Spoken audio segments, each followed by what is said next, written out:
Eh, il y a le benko et les sardines là. Oh, le benko là, où t'as mis le benko? Le benko, on n'attend pas pratique.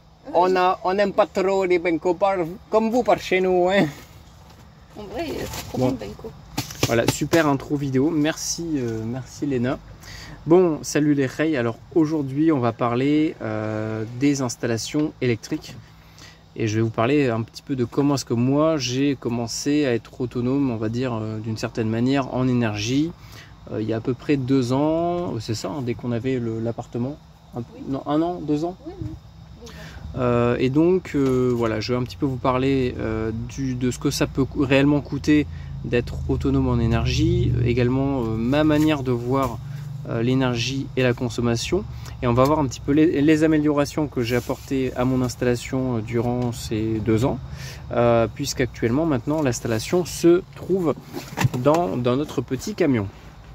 Donc là on va parler d'une installation solaire, après solaire, éolienne, hydroélectrique, c'est à peu près le même principe, hein. C'est toujours un générateur qui va recharger une batterie via un régulateur de charge. Voilà, c'est juste on va dire l'appareil qui change, mais le reste c'est relativement toujours le même principe.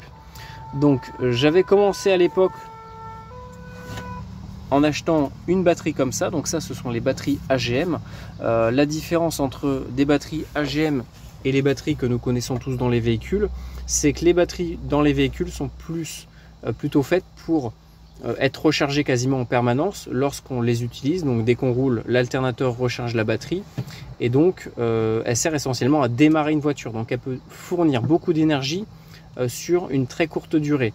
Et l'AGM en fait c'est tout l'inverse, c'est-à-dire que les AGM elles vont fournir beaucoup d'énergie sur des longues durées. Elles sont vraiment faites pour de la longue durée, et donc on peut les laisser plusieurs mois, je vais pas dire plusieurs années, mais plusieurs mois stockées sans aucun souci au niveau de la décharge de la batterie. Là où des batteries de voiture, si on les laisse plusieurs mois sans faire tourner la voiture, la batterie il faut la recharger et elle ne fonctionne plus. Donc j'avais commencé voilà, avec une seule batterie AGM. Donc cette batterie là c'est une batterie 12 volts 22 ampères heure, 12 volts parce que c'est le standard au niveau des batteries, et puis c'est ce que j'utilise depuis le début pour tous mes appareils, parce que c'est universel. Donc 22 ampères heure, ça correspond donc à une consommation soit de 22 ampères durant 1 heure. En fait c'est une valeur on va dire de mesure un peu comme les kilomètres heure, sauf que là c'est des ampères. Les ampères ça va être on va dire la puissance soit fournie par une alimentation, donc un panneau peut fournir tant d'ampères, une alimentation électrique peut fournir tant d'ampères, et un appareil va consommer un certain ampérage.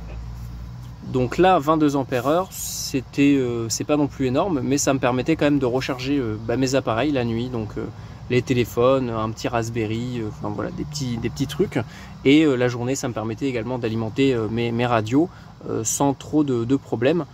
J'étais parti sur un petit panneau solaire, je crois que c'était un 75 watts, donc c'est pas très gros, je l'avais payé à peu près une 60aine d'euros, donc voilà, ça reste raisonnable.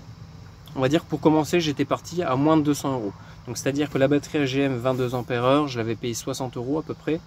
Le petit régulateur qui est ici, et c'est vraiment un élément super important, moi j'étais parti sur un petit régulateur pas cher qui a déjà fait ses preuves. On va dire que c'est un peu le Baofeng du régulateur.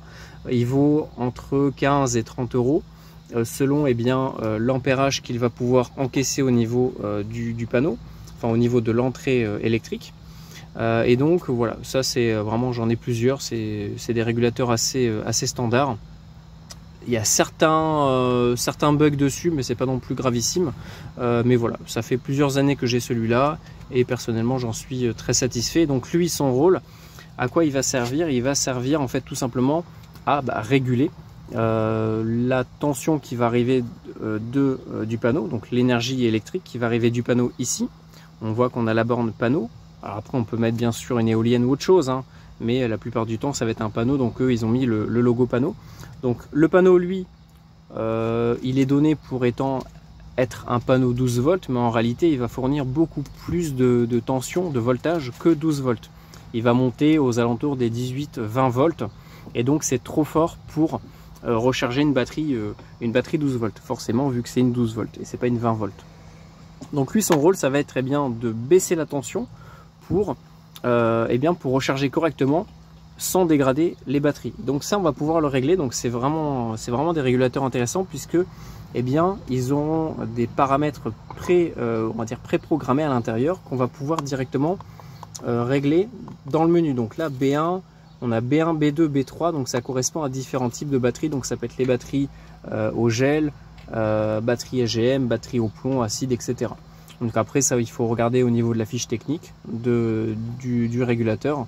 Personnellement, moi je m'en fous de ça, je le reparamètre personnellement, manuellement dans le menu. Donc voilà. Au niveau du réglage, moi je l'ai réglé pour que le régulateur charge avec une tension de maximum 14 volts, donc il ne pourra pas dépasser les 14 volts au niveau de la charge des batteries.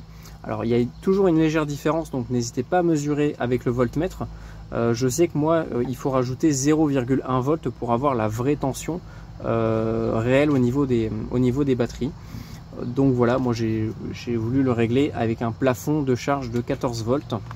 Donc ça, on va pouvoir le reparamétrer via une simple pression du bouton. Vous voyez que là, on peut le baisser ou on peut le monter. On reste appuyé, hop, ça le valide.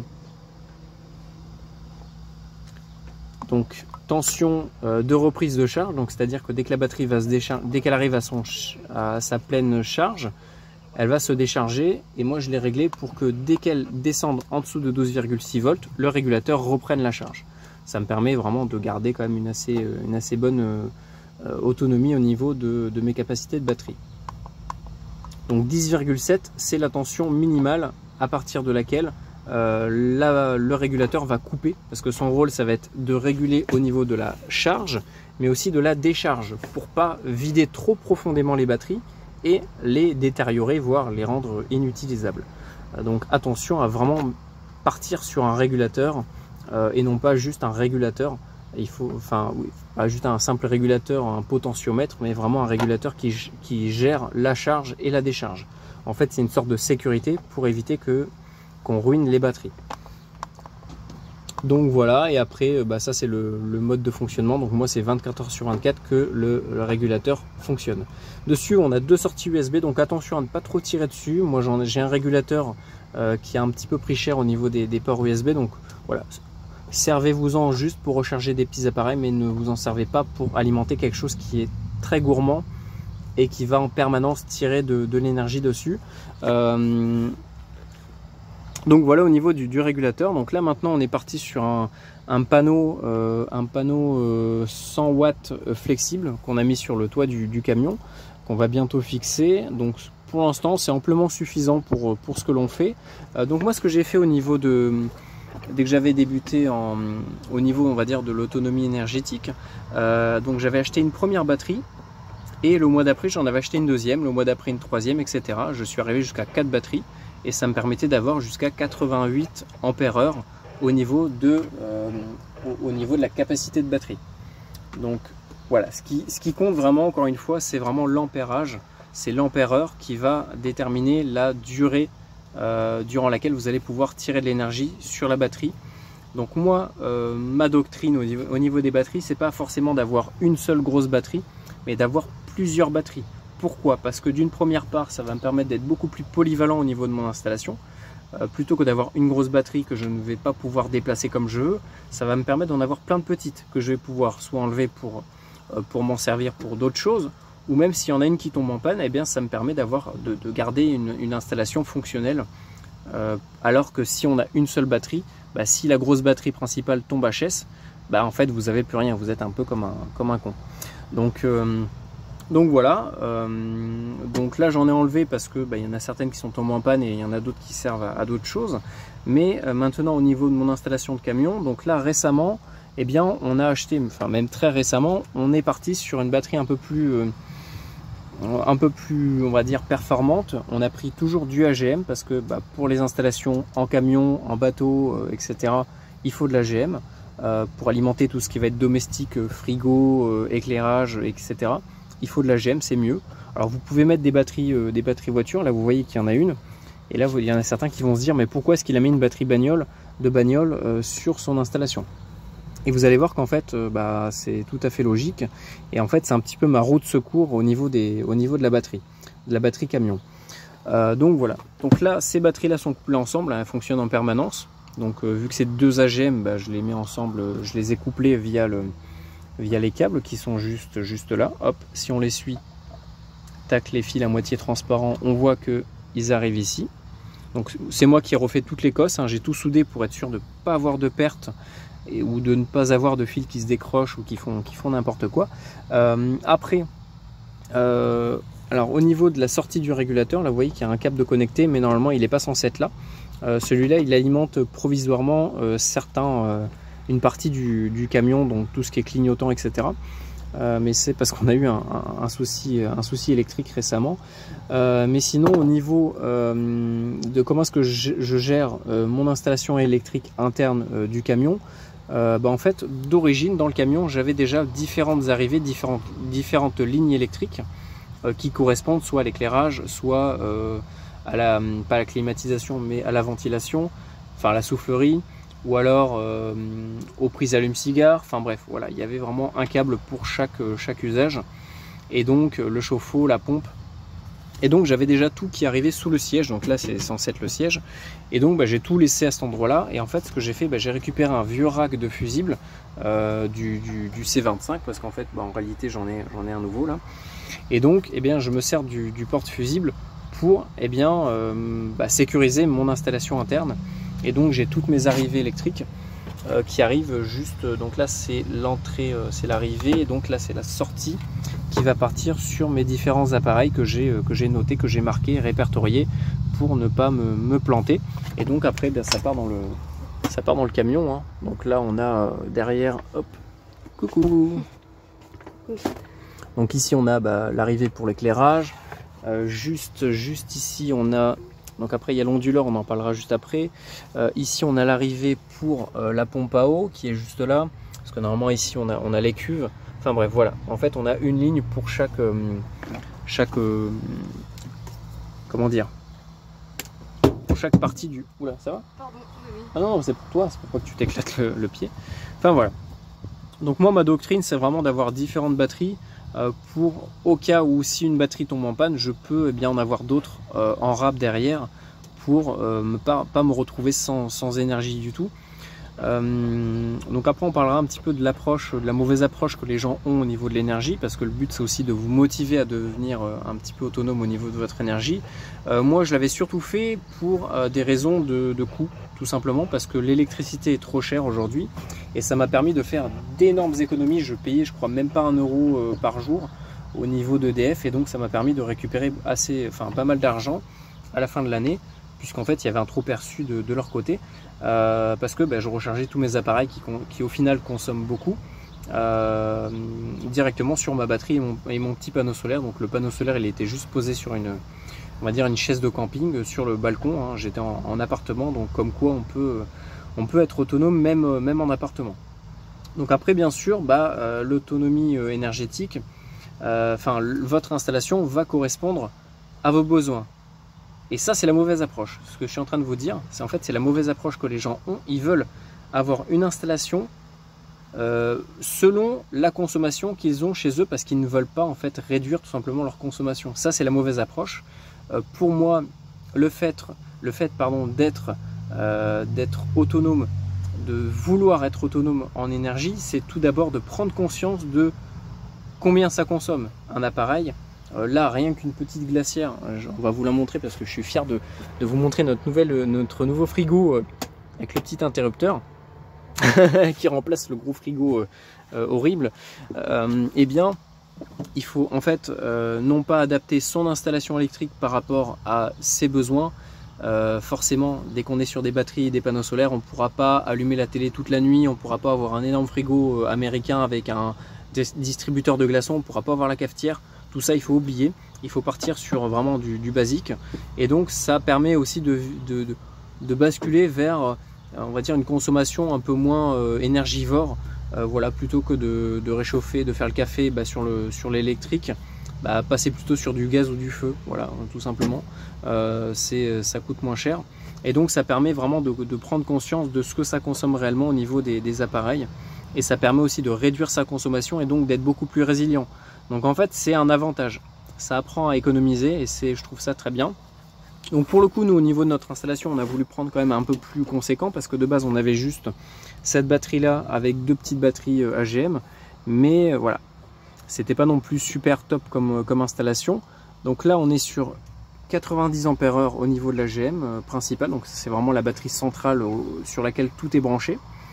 Donc on a 90 plus 22, donc là on est à 112 ampères-heure. Et en fait on a également la batterie moteur qui est ici mais qu'on peut ne pas connecter, hein. Donc là je l'ai connectée pour faire un test et pour la recharger, mais en réalité en fait elle me sert aussi et surtout de batterie de secours au cas où en fait tout simplement la batterie principale du camion, la batterie moteur, tombe en panne. Et ça nous est arrivé parce qu'on a eu un souci d'alternateur et en fait on ne pouvait pas redémarrer. Et heureusement que j'avais cette batterie là cachée dans le camion, et ça m'a permis en fait de tout simplement redémarrer et pas devoir appeler une dépanneuse comme des couillons. Donc voilà, après j'ai juste à faire ça. Bon là le régulateur il est un peu posé comme ça, mais parce qu'il faut que je le refixe. Normalement il est ici.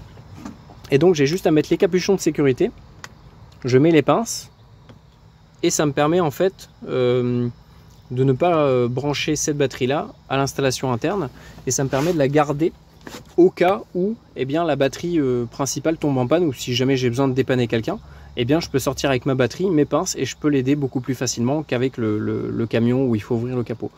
Et ça me permet également si jamais j'ai besoin d'avoir un petit peu plus de capacité, parce que là je suis sur 112 ampères-heure, à peu près 110-112, donc c'est déjà pas mal hein, pour une installation interne. Pour nous c'est amplement suffisant pour allumer la lumière, charger quelques petits appareils.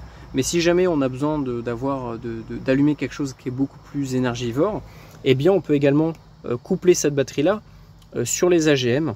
Donc il y en a certains qui vont vous dire attention, il ne faut pas brancher de batterie de moteur sur un panneau solaire, sur un régulateur, ça va les faire exploser. C'est du pipeau. Ces gens-là, ils veulent juste vous vendre des batteries AGM qui coûtent deux fois plus cher. En réalité, une batterie 12 volts, ça reste une batterie 12 volts. Si vous envoyez un courant 12 volts qui provienne d'un panneau solaire, d'une éolienne, d'un chargeur de batterie ou de n'importe quoi, tant que c'est du 12 volts continu, la batterie elle va pas exploser puisqu'elle fonctionne en 12 volts continu. Vous voyez ce que je veux dire? Il faut juste faire attention au niveau de la tension de charge. Effectivement, les AGM ne se rechargent pas à la même tension que les batteries au plomb, les batteries de bagnole. Donc attention à ça, mais sinon à part ça, il n'y a pas de problème, hein. Donc voilà, moi je m'en servirai que si jamais j'ai besoin de, je sais pas moi, allumer un truc qui consomme énormément, genre une plaque électrique ou je sais pas, un truc vraiment super intense, super gourmand. Mais sinon le reste du temps je la garde comme ça et puis c'est très bien. Et donc là vous voyez qu'il y a également un interrupteur. Et l'interrupteur, hop, ça c'est pareil. 2 C1 et 1 c'est rien, comme on dit, des fois 3 C1 et 2 c'est rien. Donc là c'est l'interrupteur qui avait d'origine sur le camion. Donc de base il permettait, je sais plus exactement, ça permettait je crois d'allumer l'alimentation en 230 qui chargeait les batteries, enfin un truc un peu à la con. Donc moi j'ai récupéré je l'ai laissé en fait, hein, sauf que au niveau des câbles, là d'un côté, donc sur ce câble là, sur cette borne là c'est le côté batterie. Donc j'ai connecté ma batterie, enfin mes batteries sur la cosse de gauche, et sur la cosse de droite en fait ça part jusqu'à la batterie moteur. Et donc ça me permet en fait, en plus de pouvoir coupler sur mes batteries AGM une batterie de voiture ici pour rajouter 60 ampères-heure de capacité en plus des 112 que j'ai déjà ici. Ça me permet, clac, instantanément de coupler également la batterie moteur. Donc ça, à quoi ça sert? Ça me permet soit de gagner en capacité pour alimenter quelque chose qui est vraiment gourmand, encore plus gourmand, qui demande plus de capacité qu'avec les 3 batteries réunies. Ça me permet également de recharger toutes mes batteries instantanément, tout en même temps via le panneau solaire. Donc si jamais ma batterie moteur, je sais qu'elle est un petit peu déchargée, ça me permet de la maintenir en charge si jamais on ne roule pas durant plusieurs semaines ou plusieurs mois, plutôt que de la laisser se décharger. Donc régulièrement je peux me mettre dessus, soit pour la charger, ou soit pour qu'elle nous alimente, ou qu'elle charge toutes les autres batteries via l'alternateur du moteur. Donc en fait c'est vraiment dans les deux sens. Donc ça je l'ai sécurisé, donc attention vraiment, toujours je vous recommande de mettre des fusibles partout. Donc le fusible moteur il est ici, donc 25 ampères j'ai mis. Et au moins, voilà, si jamais j'ai besoin d'avoir un petit peu de jus en plus sur la batterie moteur ou dans l'autre sens, eh bien j'ai juste à coupler la batterie moteur et je sais que je peux avoir 80 ou je crois que c'est 80 ampères en plus. Donc c'est vraiment pas mal. Et plusieurs fois ça nous a sorti de la galère parce que eh bien on était tombé en panne, impossible de démarrer. Donc hop, on couple toutes les batteries, on attend que ça charge, on découple et on démarre et c'est bon. Donc voilà au niveau de mon installation. Au niveau de mon principe, au niveau des couplages de batterie. Et ça me permet voilà, d'être sûr qu'il y a toujours au moins une batterie dans le lot, puisque celle-là est déconnectée. Bah, si jamais celles-là ont un problème et que, je sais pas, moi, elles prennent la foudre, j'en sais rien, hein, on ne sait pas ce qui peut arriver, celle-là me lâche, eh bien je sais que j'ai au moins celle-là de rab et que je peux au moins alimenter quelques appareils le temps de trouver une solution pour les remplacer. Donc là en tout, pour parler un peu de pognon, hein, malheureusement on est obligé. Celle-là, je crois qu'on l'a payé. On l'a payé combien la grosse batterie 160 200 Parce qu'en tout c'était un peu moins de 300 je crois. Non. Ah ouais, donc c'était aux alentours des 250. 120 € après l'onduleur. Ouais. Donc c'était au moins 250. Ouais, on a dû la payer dans les 250-260 €. Mais au final, j'ai comparé par rapport au prix que je payais des petites batteries 22 ampères. Et en fait, c'est carrément plus rentable de prendre une grosse. Mais l'inconvénient, c'est que si celle-là tombe en panne, on perd 90 ampères d'un coup au niveau de la capacité. Donc, c'est pas non plus super top. Mais bon, pour le coup, elle est garantie 5 ans. C'est une Victron Energy. C'est quand même une... 15 ans. Garantie 15 ans. Ah oui, oui. Oh, ah bah c'est bon, on est tranquille. Donc voilà. Après au niveau de comment est-ce que j'alimente mes appareils, vu qu'on est en 12 volts, j'ai essayé de prendre que des appareils en 12 volts. Donc on fonctionne principalement sur de l'allume-cigare et sur de l'USB. Hop, on se retrouve au niveau du placard à rechargement parce que c'est vraiment le placard principal dans lequel on va alimenter quasiment tous nos appareils. Hop, salut Tom Preppers. Pour ceux qui ont Zelo, il y a un petit canal pour nous. Là, on est dans le petit placard où on va venir recharger tous nos appareils. Donc là, en fait, ce que j'ai fait, j'ai tout simplement, je me suis tout simplement repiqué sur le câble de l'éclairage qui est juste en dessous. Donc il y a la lampe juste là. Hop. Donc j'ai récupéré le 12 volts ici hein, et en fait ça c'est un vieux truc de récup qu'un pote m'avait donné. Voilà, Dunlop. Donc là j'ai 2 ports USB et j'ai 3 prises allume-cigare et donc ça me permet de brancher un petit peu tous mes appareils. Et donc voilà, après j'ai juste à venir avec mon petit truc allume-cigare et je viens connecter mes chargeurs. Et donc 12 volts et 5 volts pour moi c'est vraiment le standard le plus universel qui existe. Et ça permet de tout faire. Donc voilà au niveau des rechargements. Donc là on a les batteries externes en plus des batteries qu'on a déjà. Ça permet de gagner encore plus en autonomie, en résilience. Et donc voilà, après tout l'éclairage peut fonctionner. Donc on a une ampoule 12 volts et une ampoule en 230. Donc toute notre installation est comme ça. Donc ne regardez pas le linge. C'est un peu le camp de gitan aujourd'hui. Voilà donc... Grand rangement aujourd'hui. Ouais, c'est le grand rangement. C'est pour ça. Il y a tout partout. Le grand non, c'est le grand rangement. Donc voilà, au niveau du rechargement, on est sur du 12 volts et du 5 volts. Donc n'hésitez pas en plus à reprendre moi ce qu'on a fait. On a également des adaptateurs qui, hop, si je le trouve, des adaptateurs en plus qui ont de l'allume-cigare parce que ça coûte rien d'avoir en plus d'autres prises allume-cigare. Si jamais celle-là lâche, on a toujours celle-là au cas où. Donc après au niveau de tout ce qui va toucher au domestique, toujours pareil, hop, attention, du Nuka-Cola. Bande de capitalistes. Salut, comment il s'appelle déjà l'autre? Usul. Dédicace à Usul avec son coca. Donc là on a la pompe à eau en 12 volts, encore une fois. Là en dessous on a le chauffe-eau, le chauffe-eau en 12 volts. On avait le gros frigo qui consommait je sais plus combien d'ampères, qui nous déchargeait les batteries en 2 minutes. Donc ce qu'on a fait, on est passé sur une glacière achetée à Intermarché à 37 €. C'est la moins chère que j'ai. Oula, attends, j'ai un Wall Street Center de saucisses derrière moi là. C'est top budget. C'est le Eco, c'est pas le Eco Plus là, c'est le Leader Price. Non, top budget, c'est Intermarché, pardon. Je commence à connaître tous les trucs pas cher. Ouais, pas cher, c'est pas cher mon frère. Donc là c'est le côté stock alimentaire et frigo, on va dire. Je sais pas si on peut vraiment appeler ça comme un frigo. Donc là on est parti sur une petite glacière 12 volts. Au final ça consomme quand même pas mal, hein. Donc là on est en train de la tester pour voir vraiment ce que ça vaut sur plusieurs semaines. Notre but c'est pas de faire du froid comme un frigo, mais c'est vraiment de maintenir au frais au moins le fromage et quelques trucs genre de la bidoche, manière de pouvoir la cuisiner au moins dans la journée ou le lendemain. Mais notre optique c'est pas de stocker sur le long terme de la viande ou des trucs comme ça, c'est vraiment de le maintenir au frais pour le manger assez rapidement. Donc la glacière c'est amplement suffisant pour l'instant. Ça a l'air de pas trop mal fonctionner, même si ça tire pas mal d'énergie. Mais donc là ce soir ça sera le grand test pour voir si on peut la faire tourner une partie de la nuit ou pas, et si ça maintient vraiment du froid ou pas.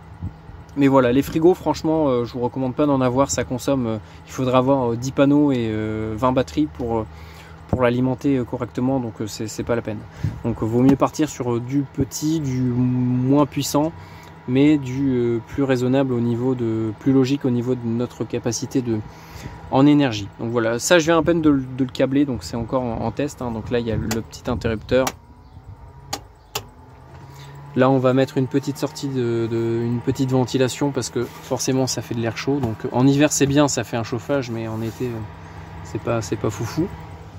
Et on va finir sur le 230. Alors vous savez que de base moi j'étais pas spécialement pour les onduleurs, parce que j'avais regardé à l'époque des onduleurs sur internet et ça valait très cher.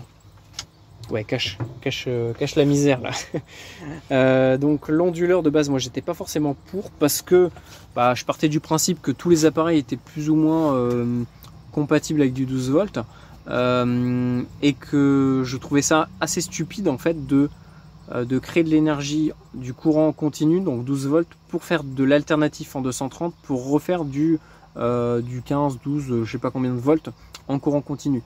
Pour moi ça n'avait pas de logique. On a juste de la perte au niveau de l'énergie, sauf que au fur et à mesure du temps je me suis rendu compte que il y a certains appareils, genre un fer à souder, le fer à souder malheureusement je ne peux pas l'alimenter en 12 volts, donc il me faut du 230, et si j'ai pas de fer à souder, je peux pas vraiment travailler en fait.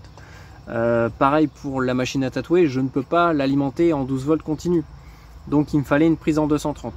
Donc pourquoi est-ce que j'ai acheté un onduleur? Oh là là, sacrilège, j'ai acheté enfin c'est même pas moi d'ailleurs, c'est toi. Oui, c'est moi. Enfin, ça me fait quand même chier qu'on en ait pris un, mais au final c'est un... tiens, tu nous diras toi ce que tu en penses. Ça m'intéresse d'avoir ton retour par rapport à ça. Mais au final, là on est tombé sur une super offre. Pareil, c'est un Victron Energy, on l'a payé peut-être 130 balles. 124. Donc c'est... Pas sûr, parce qu'il nous a fait 10% le gars en plus. Ouais. Moins de 124 €. Ok, parce qu'en fait, on est allé dans un magasin où le gars en fait vendait encore, en fait, il avait acheté, c'était un stock d'avant l'inflation, donc en fait le gars nous l'a vendu au prix d'avant, donc moins cher qu'aujourd'hui. Donc aujourd'hui, je crois qu'on peut les avoir entre 150, 160 plutôt, et 200 balles. Et en fait, on l'a touché à peut-être 140, 150. Et le gars nous a fait une réduction sur une réduction. Donc en fait, le truc, on l'a payé 140, c'est ça? Non, 120. 120. On l'a payé 120 balles. Donc pour le coup, c'est le prix d'un onduleur de AliExpress. Donc franchement, moi je dis pas non. Et voilà, c'est pas énorme au niveau de la capacité, hein. C'est 375 watts. Mais c'est amplement suffisant pour alimenter une petite machine à tatouer, un petit fer à souder, une petite télé, une console, enfin des petits trucs comme ça. L'ordinateur, moi c'est surtout l'ordi en fait qui me bloquait aussi au niveau du travail. Donc voilà, il me fallait absolument l'ordinateur. Et pour le coup, j'avoue que l'onduleur, pour moins de 200 balles, moi ça me va. Mais je ne mettrai pas plus de 200 balles dans un onduleur, ça c'est clair et net. Donc pour l'instant, l'onduleur, comment est-ce que ça fonctionne? Donc déjà on a deux modes dessus, on a le mode pleine puissance et on a le mode économique. Donc ça c'est bien, ça permet d'économiser encore plus sur ce que ça consomme, même s'il ne consomme pas énormément. Vas-y, hein, tu peux, hein, n'aie pas peur de faire du bruit, hein, t'as le droit de vivre. Donc là en fait on a... Ouais, t'as vu, c'est étonnant. Hein. C'est pas mal. Hein. Ah, je suis gentil quand même, hein, je suis altruiste. Donc là on a une sortie, une seule prise, sauf qu'une prise c'est pas forcément pratique. Donc ce que j'ai fait pour l'instant, j'ai mis une rallonge, enfin une petite multiprise, et j'ai ce câble là qui part à l'intérieur, qui arrive ici, et en fait ici c'est le câble qui repart à l'intérieur du camion pour avoir de l'énergie en fait sur la prise qui est là, parce que ça nous évite d'avoir, déjà c'est la prise d'origine, et ça nous évite de tirer des fils à travers tout le camion. Donc voilà, ça nous suffit amplement pour recharger divers appareils. Donc là on l'a pas encore réellement testé en toute la soirée ou toute la nuit, mais voilà, je vous ferai un retour là-dessus prochainement. Donc voilà au niveau de notre installation, puis au niveau de tout ça. Au niveau des améliorations, donc là en réalité, donc maintenant au niveau du tarif, donc l'onduleur plus la batterie, je sais que ça fait 200. Le régulateur c'est 20 balles, donc ça fait ça fait 400 pardon. La batterie, l'onduleur, ça fait 400, 460, 480. Le panneau, c'était 150. Donc on va dire que pour moins de 600 €, là on est vraiment réellement autonome. Là on peut vraiment créer l'énergie qu'on va consommer derrière sans vraiment être en galère en fait. On peut à la fois alimenter un petit frigo, une petite glacière, et potentiellement mettre une petite télé, un petit ordi sans que ça soit trop gênant. Mais je pense qu'il faudra quand même qu'on augmente un petit peu la capacité des panneaux, parce que là c'est un peu limite. On est sur du 100 watts, mais j'ai l'impression que c'est pas suffisant. Parce que là justement c'est pour ça que j'ai le multimètre. Depuis hier je fais des tests pour voir à peu près combien ça consomme réellement sur les batteries lorsque j'allume le petit frigo et que je mets d'autres appareils à côté. Voilà, donc on vous fera un retour là-dessus prochainement. Voilà, j'espère que ça vous donnera des idées sur vos futures installations. Donc n'hésitez pas à commencer avec des petits trucs, hein. Aujourd'hui on peut trouver des kits à peut-être 100, même moins de 200 balles, avec une petite batterie, un petit onduleur, non, un petit régulateur, un petit panneau, c'est amplement suffisant pour débuter et apprendre et avoir une première approche de l'énergie. Est-ce que tu veux rajouter un petit truc par rapport à l'onduleur ou même à l'installation en général, de ce que tu en penses, de ce qui est bien, pas bien, les trucs à améliorer, les trucs sur lesquels il faut absolument investir dès le début, qu'on n'a peut-être pas fait? C'est vrai que nous c'est particulier parce qu'on est en camion et du coup on roule. Et quand on roule, ça nous permet de recharger les batteries. Donc c'est vrai que nous, on aurait pu se passer de l'installation panneaux solaires, régulateur, etc. Non, juste ça, mais panneaux solaires et régulateur. Mais pour le coup, on a préféré quand même investir là-dedans. Qu'est-ce que je voulais dire? Tu disais que nous, on roulait souvent. Et donc, il n'y a pas besoin d'avoir les panneaux. Je sais plus. Mais au final, non, parce que nous, on roule pas souvent, on est tout le temps à l'arrêt. Ah oui, non, c'est parce que c'est ce que je voulais dire, c'est que du coup, ça permet quand même d'être plus autonome et d'avoir une solution de secours, parce que plus d'une fois, on s'est sauvé la mise grâce aux panneaux solaires, parce qu'on avait ce problème d'alternateur. L'alternateur qui a lâché, donc dans tous les cas, il faut toujours privilégier 2 solutions plutôt qu'une. Et après, oui, effectivement, l'ondulateur, j'étais très sceptique. L'onduleur. L'onduleur. Oui, régulateur, onduleur. Ouais, c'est vrai que c'est tout en teur. Donc l'onduleur, qu'est-ce que tu en penses? J'étais assez sceptique, mais au final, ça nous permet d'être encore plus autonome dans notre camion, encore plus libre. Ça évite d'avoir des trucs bricolés. Voilà, parce qu'on avait vu une solution pour les ordinateurs, c'est un adaptateur qui était sur AliExpress, que tu branches sur une prise allume-cigare en 12 volts. Tu as un petit convertisseur, un petit boîtier. Tu règles l'intensité de ton voltage. Appareil. Le voltage. Oui, le voltage de ton appareil. Donc c'est un redresseur en fait. De l'autre côté, tu avais ta sortie d'ordinateur en fait, qui te permettait donc de charger ton ordinateur en 12 volts. Mais bon, c'était un truc AliExpress. Il y avait des bons retours dessus. Mais voilà. Je pense qu'il ne faut pas non plus trop lui en demander, quoi. Ouais. Je pense que ça vaudra clairement pas un vrai chargeur Lenovo ou Dell ou je sais pas quoi. Mais Donc, je pense que j'en commanderai au moins un ou oui, deux prochainement pour voir vraiment ce que ça vaut et faire un vrai retour dessus. Si Mais c'est vrai que moi j'avais pas trop confiance quand même. 25 €. Même pas, je crois que non, c'était 12 €. Alors sur des sites de bagnole, on a vu exactement les mêmes à 30 balles. Oui. Et c'est ça aussi, hein, faites attention parce que souvent vous voyez des trucs comme les voltmètres qu'on a vus à 30 balles. On avait vu c'est des petits cadrans avec dessus, il y a un voltmètre, il y avait à gauche une prise allume-cigare et de l'autre côté 2 prises USB. Et je crois, ouais c'est ça, et un interrupteur. Ouais c'est ça. Modèles. Et sur, c'était quoi, Mano Mano, on les a vus à 50 € ou 40 €. On a vu les mêmes, exactement les mêmes, absolument. Et moi je vous ai dit, ça c'est des trucs AliExpress, ça vaut que dalle. Pour 5 €. Ouais, 5-10 balles. Ouais. Donc comme quoi des fois, n'hésitez pas à aller sur AliExpress, même avec les frais de port et les frais de douane, vous allez payer vachement moins cher que. En fait c'est du dropshipping. Pour le même produit. Tout le monde fait du dropshipping aujourd'hui. Hein, Après écoute, ils font leur bise, hein, mais voilà. N'hésitez pas à aller voir sur internet, sur des sites chinois, si vous voyez pas exactement les mêmes choses, beaucoup moins cher. Mais donc au final l'onduleur, même moi tu vois j'étais vraiment contre parce que je trouvais ça un peu débile, mais au final bah j'avoue que certains appareils en fait t'as pas le choix en fait. Enfin si t'as toujours le choix mais c'est chiant, faut tout bricoler. En fait j'ai pas le temps de tout modifier actuellement. Bah, disons qu'aujourd'hui on vit quand même avec beaucoup d'appareils technologiques, donc voilà. L'ordinateur, toi c'est ce qui te permet de travailler, donc bon, au bout d'un moment. Ah ouais c'est ça, c'est que moi faut aller chez les grands-parents. Il faut aller dans des endroits où tu sais que tu peux recharger, dans des cafés ou quoi. Ouais, mon but c'est pas d'aller dans les cafés quoi. Oui, non, mais non. Puis c'est surtout que c'était une très bonne affaire.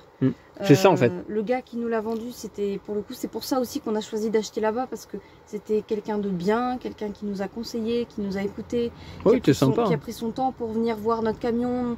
Enfin, voilà, quelqu'un à qui on avait envie d'acheter aussi. C'est ça. Ça c'est important. C'était pas un con juste qui veut vendre et. Ouais. C'est vrai. Donc voilà, ça aussi ça compte, hein. Ça compte énormément. C'est vrai que moi maintenant je fais attention à ça, plutôt aller déjà chez des gens plus locaux. Je m'en fous même quitte à payer plus cher, mais au moins je sais que ça va dans les poches de quelqu'un qui habite dans le coin et ça le fait vivre quoi. Après il faut bien les faire bouffer quoi les gens. Voilà. Ok. Bon bah c'est chouette. Donc là c'est en cours d'installation, c'est presque fini, mais bon, c'est encore un peu en mode bidouille, hein, mais prochainement, ouais. Là, il faut qu'on fixe le panneau, qu'on le colle et on va le tester en nature, puis on verra. Feu. Ok. Bon, bah voilà, n'hésitez pas si vous avez des questions, même des suggestions par rapport à, je sais pas si vous avez une installation autre avec une autre logique, bah, n'hésitez pas à le partager. Encore une fois, je ne suis pas en train de dire que ma méthode c'est la meilleure. En tout cas, ça correspond à mes besoins parce que bah, nos besoins ne sont pas les mêmes en camion. Et surtout qu'on vadrouille en nature, que des gens qui sont peut-être chez eux ou en ville, qui ont forcément des gens qui peuvent les aider avec des pinces, des machins. Nous, on n'a pas beaucoup d'argent, donc appeler un dépanneur, c'est mort. Racheter des batteries, c'est mort. Même l'alternateur, hein, on a fait ça en mode schlagos, mais au final, bah, ça a fonctionné. Hein. Grâce à l'installation panneau solaire, on a réussi à redémarrer, à avoir les clignotants, les feux. T'imagines quelqu'un à qui ça arrive? Que tu fasses une petite vidéo sur notre problème de fil électrique dans le moteur. Ah ouais. On fera un petit tuto parce que là on a pris plein de trucs. Comment démarrer quand ton préchauffage déconne. Ouais, c'est clair. Bon bah voilà, j'espère que ça vous donnera quelques idées. Mais ouais, pour moins de 200 balles, même pour moins de 50 € en fait, on peut être autonome. Hein. Vous achetez un petit panneau, je les avais mis où? Dans le placard là. Tu peux me les sortir. C'est le petit mot de la fin. Pour ceux qui ont peur d'investir de l'argent, ça, AliExpress, 15 balles. Vous avez une sortie USB. Hop. Mince. Hop là. Fail. Batterie Jiffy, 10 €. Et un power bank là, 10 € ça. Et après, bah, un câble et c'est bon, vous êtes autonome pour moins de 40 balles là. Donc arrêtez de rechigner en disant ouais mais ça coûte trop cher, non c'est faux. Nous pour moins de 600 balles aujourd'hui on est autonome en énergie et pour moins de 50 balles vous pouvez recharger vos appareils de manière autonome. Donc à un moment donné il faut arrêter de toujours... Oui. Tu vois. Oui, puis pour nous pour 600 €, mais on aurait pu mettre moins cher parce que là c'était une offre. C'est ça. Et parce qu'on a pris pour le coup de la qualité. Oui. Après, tu trouves des batteries moins chères, tu peux prendre moins d'ampérage. C'est ça, les batteries. Il y a moyen d'avoir moins cher que ça. C'est ça, les batteries moteurs, tu les achètes en casse, c'est au kilo. Voilà. Une batterie de bagnole, c'est peut-être 10 kg, c'est 10 €. tu la recharges. Oui, bah oui. Certes, tu ne monteras pas 13 volts au niveau de la charge, mais au moins tu as une batterie qui tient un petit peu et tu peux alimenter un appareil. Donc en vrai, pour moins de 100 balles, en achetant sur le bon coin des panneaux d'occasion, parce que ça c'est pareil, les panneaux ils ont 25-30 ans de vie au niveau du temps de vie. Donc on achète des panneaux, tu achètes un panneau qui a déjà 10-15 ans, tu t'en fous. Tu vas le garder encore 10 ans. Tu l'auras largement rentabilisé si tu payes 20-30 balles. Un régulateur ça vaut 20 €, ça fait amplement le taf, et une batterie tu vas la payer 15 balles en casse et tu es autonome. Donc en vrai, voilà. Nous au début c'était de la récup et petit à petit là, on est en train de basculer sur un petit peu, on va dire, de la qualité, mais en général voilà, on reste quand même sur des trucs assez peu chers, quoi. On n'a pas pris non plus de la super top marque, des batteries énormes à 1000 balles. On aurait pu, mais bon, ouais, on n'aurait pas pu. Non mais il y en a, ils font des prêts et tout là-dessus, mais bon, faut pas non plus. Enfin voilà. On va pas faire des prêts pour être autonome en énergie. C'est un peu contradictoire. Pas très logique, ouais. Voilà. Bon, bah écoutez, je vous dis à très bientôt et n'hésitez pas à poser vos questions au niveau de cette installation et puis à la prochaine. Et puis pour ceux qui sont intéressés par le côté énergie, etc., j'ai un petit Patreon pour 3 € par mois, c'est le prix d'un petit café. On va pouvoir se former ensemble sur les communications de survie, sur comment sécuriser ses communications radio, comment faire une installation autonome. Bref, voilà, on va parler de plein de choses. Allez y faire un petit tour, regardez au moins les titres des vidéos, voir si ça vous intéresse ou pas. C'est certaines thématiques un peu particulières, donc voilà, ça plaît pas à tout le monde. Mais voilà, pour 3 € par mois, vous pouvez apprendre des choses intéressantes. Puis moi, ça me permet d'être un petit peu autonome aussi financièrement et de ne pas dépendre d'un patron, puisque le patron, c'est moi. Voilà, salut et à la prochaine.